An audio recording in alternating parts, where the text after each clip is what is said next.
Hai guys, apa kabar? Jumpa lagi dengan saya Yusna Wiyandi.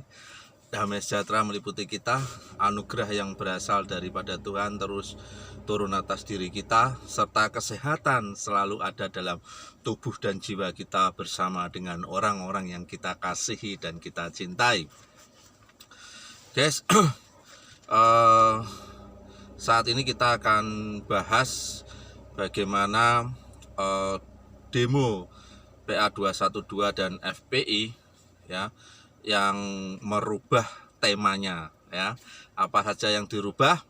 Namun jangan lupa untuk selalu like, subscribe di channel YouTube saya agar hari lepas hari kita bisa terus saling berkomunikasi, saling membangun dan saling memberkati. Guys, seperti yang kita ketahui, hari Rabu ya kemarin PA212 bersama FPI demo di depan gedung DPR RI menuntut dicabutnya RUU HIP, haluan ideologi Pancasila ya. Namun apa yang dilakukan oleh pendemo ini di luar konteksnya ya, di luar tema yang seharusnya mereka lakukan ya, yaitu untuk mencabut RUU HIP. Apa saja yang melenceng ya? Yang pertama adalah kriminalisasi ulama dan habaib. Wow, di mana letak kriminalisasinya ya? Ingat guys, bahwa setiap warga negara itu punya hak yang sama di depan hukum ya. Jika para ulama, para habaib, para pendeta, ya para tokoh agama itu melakukan pelanggaran hukum, tentu akan diproses secara hukum, ya. Tidak peduli siapa orangnya, ya.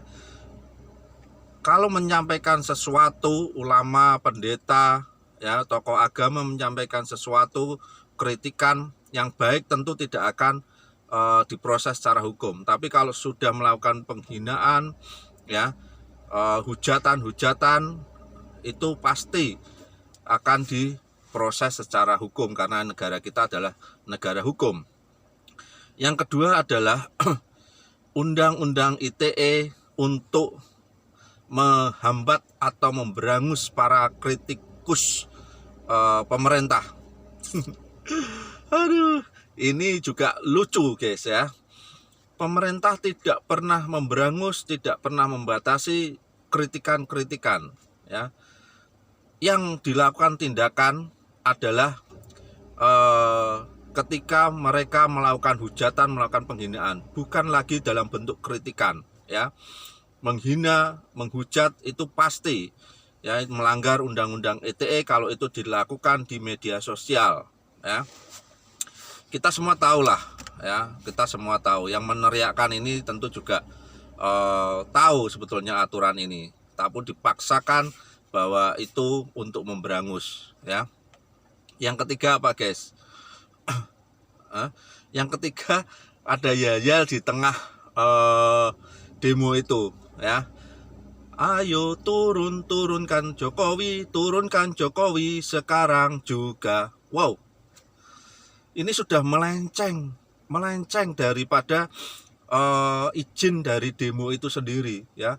Izin demonya adalah di depan gedung DPR RI dengan tema mencabut RUU HIP ya. Ini salah sasaran guys kalau ini dilimpahkan kepada Presiden Jokowi dengan dialihkan isunya untuk menurunkan Jokowi. Karena apa? Jokowi nggak ada urusannya dengan itu ya. Yang melakukan usulan ya itu adalah DPR RI ya. Hak inisiatifnya ada di DPR ya. Pemerintah nanti seandainya ini dijalankan, diteruskan, itu hanya menjalankan itu hasil keputusan dari pembuat undang-undang yaitu DPR ya. Itu yang perlu dipahami oleh teman-teman sekalian. Yang keempat ya, ini yang sangat di luar batas ya. Ketika mereka membakar bendera PDI Perjuangan.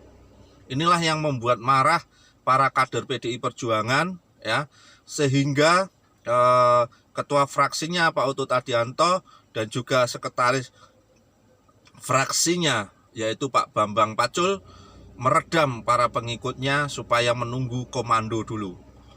Guys, ini menimbulkan potensi benturan antar anak bangsa. Ya, ini yang tidak dipikirkan oleh para pendemo tadi, ya, PA 212, ya, tidak dipikirkan, ya.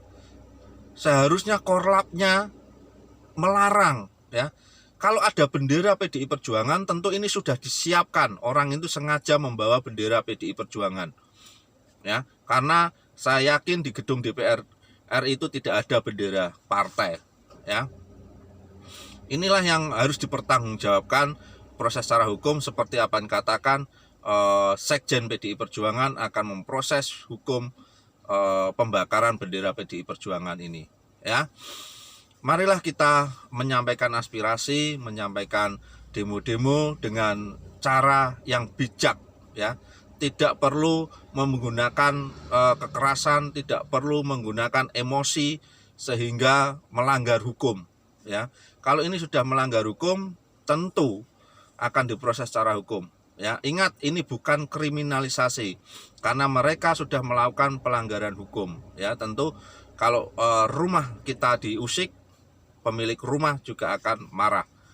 Ya, ini perlu dipahami, jangan dialihkan isunya bahwa ada kriminalisasi. Ya, guys, terima kasih. Semoga ini bisa ada jalan keluarnya. Ya, Indonesia tetap tangguh, Indonesia tetap sehat, Indonesia tetap bersatu, ya. Negara Kesatuan Republik Indonesia, negara yang aman, tentram, ya, penuh dengan toleransi.